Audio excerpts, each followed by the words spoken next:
Welcome, audience, to Speaking of Our Words, a production of the Kenosha Writers Guild. We will be bringing you weekly videos of local writers presenting their work in an oral fashion. We'll listen to them read their work and interview the writer to give insight into their creative process. Today we have Marshall Smith. Hey, Marshall. Hello. Marshall normally sits in his chair, so we're normally off to a much better start than we already are here. But today we're going to interview Marshall, get some insights into the poetry he writes. So welcome, Marshall. Thank you. Do you have something? Thank you, Dave. You want to start us off by reading something? Sure. So my first poem is called Clouds, and it is about my father. Clouds. The east is the color of blue-edged bone. Clouds pour across the sky. My father sits up weary, reading Robert Louis Stevenson all night, smoking Panama cigars, dreaming. His eyes drift back like clouds across the field of the page. He dreams of stalking elephant in steaming African jungles, coral snakes like springs on the arms of trees. He dreams of chestnuts scattered like children on Oklahoma lawns, red earth flaming at sunset, stars falling through his childhood. He recalls the half moon of a woman's shoulders sinking back into the grass. He dreams of sailing alone around the world, one small stone deep into his hand. And he dreams of mirrors on the walls of French restaurants where he saw himself once, frozen for a moment in a white shirt. He goes to work sleepless the day of this morning, drags a worn brown briefcase aboard a train, rushes from the blurred platform where it seems for a moment he still stands watching the blur of the train. From a tall office window, he looks out across the lake to where there used to be pirates, where there used to be an island. He lights a cigar and lets clouds sail from his lips. Below his feet, the Chicago River is green. That's just beautiful. Thank you. I've heard you read that once before. Now, is your father still living, or? No, he died in 2012 at 92. Yeah. And what was his occupation? He sold advertising, and he had an office in Chicago, hence that part of the poem. Yeah. It's a beautiful poem about, I get the sense of a guy kind of in a high-rise office, looking down, seeing things that are fertilized by his imagination, by his Robert Louis Stevenson books and so on. So was your father a reader of poetry, or? He was a reader of the book 101 Famous Poems. Yeah. So I would say that he appreciated some poems, but he probably never got that far into the art form to appreciate better poems, yeah, if that makes sense. And did he live long enough to appreciate some of your poetry? Or? He has heard this poem, and I don't know that, I don't know that it made a lot of sense to him in a way, because he heard it later in life, and I think it just, he's used to rhyme and those poems in 101 Famous Poems, which if you've ever looked into those probably aren't America's greatest poems. So, because they're more most famous rather than best, right? Yeah. So when and why did you first start writing in general and in specific poetry? Well, I would say I would have to hark back to junior high to say where it all really began, when I had a teacher who decided that he was going to be rather radical in what he presented for class material, and he decided that we would go over current rock and roll albums that were just coming out, which included The Doors, Blood, Sweat and Tears, the Moody Blues, the Beatles, Sgt. Pepper's Lonely Hearts Club Band, and go over the lyrics and evaluate them to the songs. And I was obsessed with that whole process. I just suddenly, wow, what a world this is of words. And I think that was such a motivating, incredible, it was a doorway into a world of imagination that I really didn't know existed. And that then carried on forward through high school with things like, I just loved certain novels, Dostoevsky's Crime and Punishment, the Brothers Karamazov. I mean, there were so many that captivated me, The Old Man and the Sea, and the symbolism in those. I mean, I had no trouble reading those books for homework. And then on into college, I started some writing as well that culminated in me rooming with a guy that was from the University of Iowa's master's creative writing program, who started showing me books. And when I got real poetry then in those books from current writers I could listen to, I began to want to do that desperately. And that became really the foundation after then I got into the writer's workshop at University of Iowa. So that's really how it started. Right. So it's interesting. I know the University of Iowa, the Writers' Workshop is chock full of famous names of authors through the years.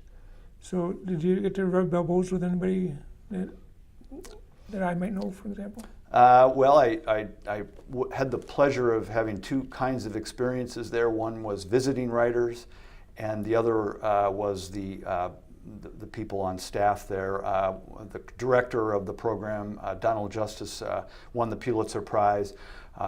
Marvin Bell was there, former student of, as a teacher, former student of Donald Justice, Sandra McPherson, Stephen Dobbins. I had visiting writers coming through all the time.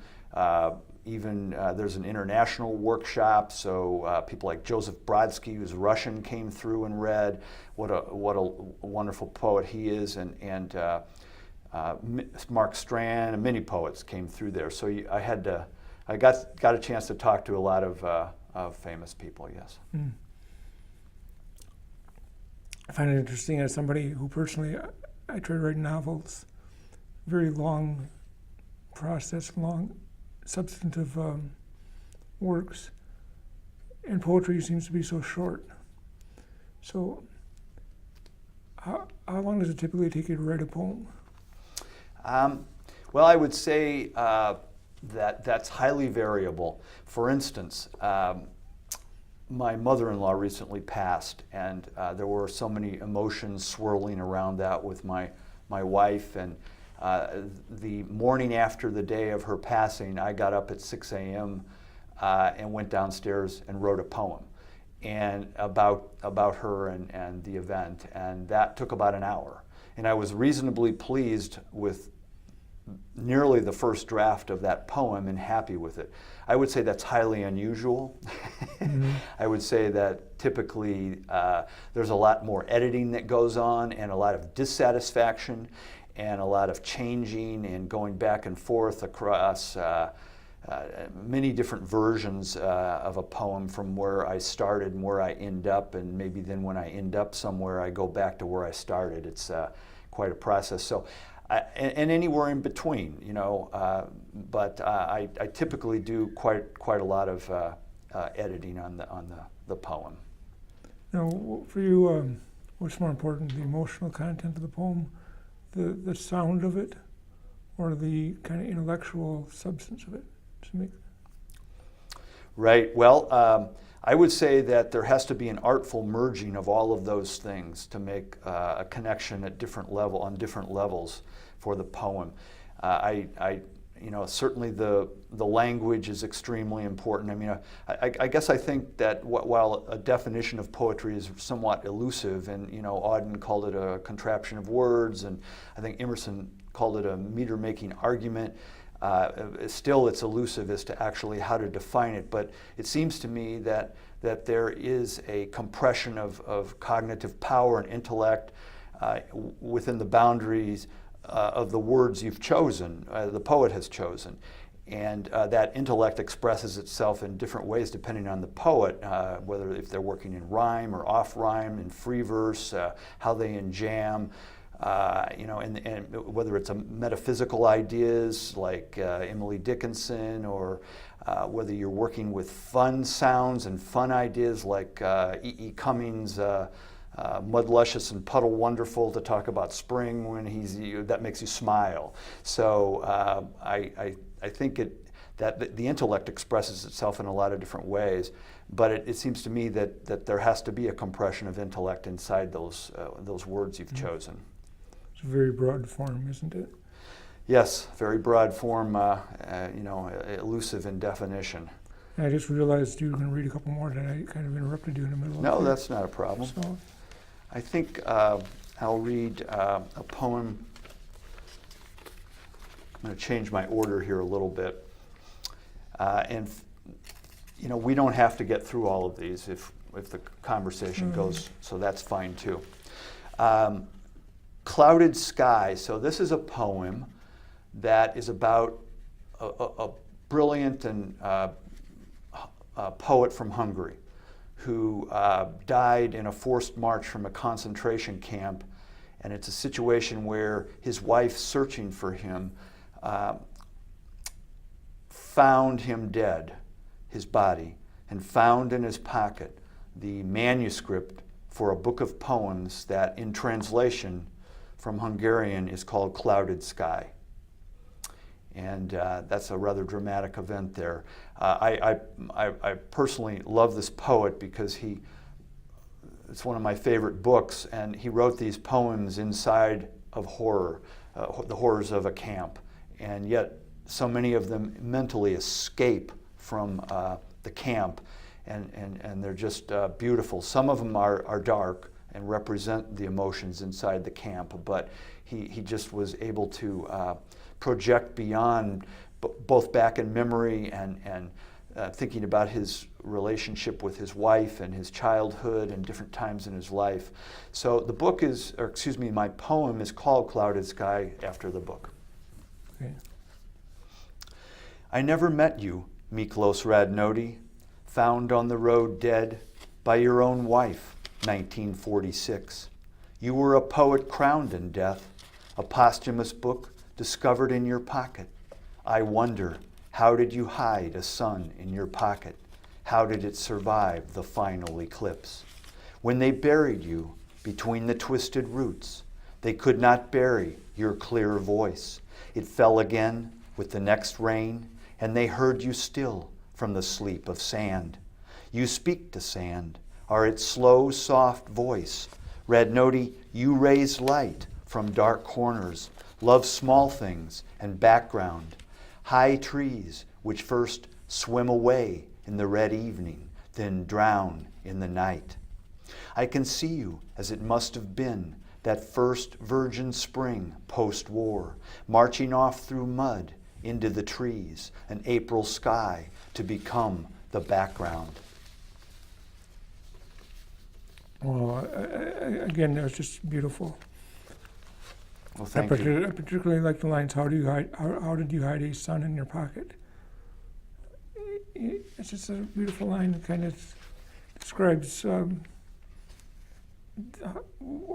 great his poetry was, and how, like we were talking about before, how broad poetry is. That comparing it to the sun, it seems very appropriate to me. Thank you. Yes. Yeah, that's it's a poet worth finding and reading. I've seen different translations of it, by the way, and in fact, I think 4 different translators with 4 different books of the same manuscript, but I would say there's only one that's just right. And translation in and of itself is a really, really hard thing to do because there is conceptually out there, and I've done translation of poetry from Chinese, though I didn't know Chinese, but I knew enough. I knew somebody who was leading it. I could work with it, and I've done it in a couple other languages, and because there's the literal, and then there's how do we capture the spirit of it. And if you stay with the literal, you can ruin the poem. Sometimes, not always, but sometimes. If you say it's the spirit of it that's the most important, not that I get the exact literal word, so I keep the feeling of the poem, and you brought up emotion earlier in a poem. I keep the emotion, if there's emotion in the poem, that becomes the priority, and it was actually Ezra Pound that took that forward, because he started translating Chinese poetry, and it was Arthur Waley who was doing it before Ezra Pound. And Waley was literal. And now how you stay literal to characters, we'd have to ask Arthur Waley. But pictographs, the characters of the way Chinese is written. But Ezra Pound took that a totally different direction, where he completely aborted the literal process and went completely in a different direction with the spirit of the poem. And he did this with Japanese poetry as well. And it was highly successful, because the literal was kind of, it just didn't have what the Chinese called the Tao. It didn't have the spirit that you want to have, and Pound captured it in his method of translation. So I kind of got off track here, but this Clouded Sky book has, in my view, the one that's called Clouded Sky is the one.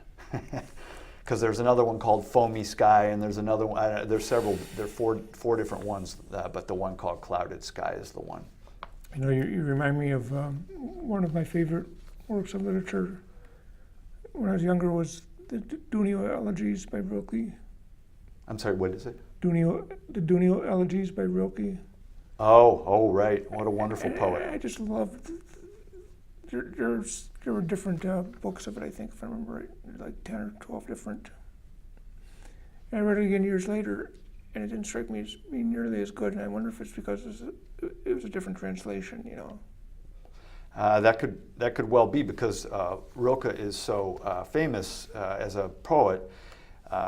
In fact, he's highly admired by the poet I mentioned earlier, who ran the writer's workshop at University of Iowa, Donald Justice. He has a couple of poems where his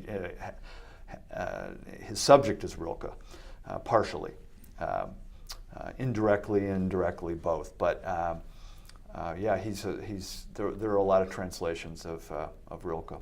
Yeah. You want to read another one? Sure. So this is a much shorter poem.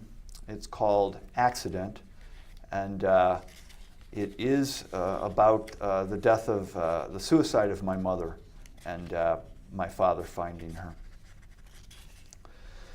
Accident. He found her in the car. On his way in, Doris was there, dead, the sound of life like the click of a pistol. He left the residual fumes of car exhaust, scuffled into the house to pick up the phone, pausing to dial. The evening waited, already darkening. The kitchen blew cold. The floor creaked. A squirrel on the stoop struggled with a peanut. The table was set for dinner. Wow. I didn't know when I first heard that's what that was about. So how long after the event did you actually write that? I was just, as you started talking and I was reflecting, I was trying to remember how long, because this is back to 1984, I believe. And I'm trying to recollect. I think it was fairly soon after that, but with enough time to that some of the emotion drained and I could focus on some objectivity with the poem itself. So it was probably within a few months is what I'm going to say of the poem, and I don't even remember if my father ever saw it. But it's a piece that's packed with emotion, and that was really why it's so spare, because I felt that making it spare was the best way to contain emotion, so that it's not a long poem and there are not a lot of words in there. But one thing that I did learn at the University of Iowa Writers Workshop from Donald Justice was he used to say, some poems, it seems to me, and notice how he said humbly, it seems to me, because he was humble. Some poems, it seems to me, go on too long. And and then his follow-up statement is that, so I try to figure out in my poems when I can end it, or end it as soon as possible, because I think there's more value in ending it sooner than running on too long. Sometimes it's what's not said or what's left Right. unsaid. So. Right. How much does your poetry come from personal experience? I would say that that's a really interesting question. So I'm thinking about my poems, and in a certain regard, it all does. I don't know any way out of that it all comes from. And I'm thinking about other poets, like a metaphysical poet like Emerson or Emily Dickinson, and yet I'm thinking, they too. I don't know that there's. I think it's all personal experience, in some regard. Well, I think it's personal in that it's definitely what's interesting to you at the time. So whether it's actual literal events that you're describing, or if you make up your own events to kind of fit the way you're feeling, you know what I mean? No, that's an interesting. I'm perfectly happy to invent things. If I'm going from an actual biographical event as a launch pad, I'm perfectly happy to change the truth, because to me it doesn't matter. I mean, this is all about the effect of what I'm conveying, and the artistic way I can get there may involve changing something. It may be that I want to make it more dramatic at a given point where it's less, or I might want to make it less dramatic at a given point where it's in reality more dramatic because of the artistic effect that I'm trying to create. So I think writing is a blend of biography, our personal experiences, but Right. In fiction and poetry, but I think that it is perfectly reasonable to introduce things that aren't true. Right.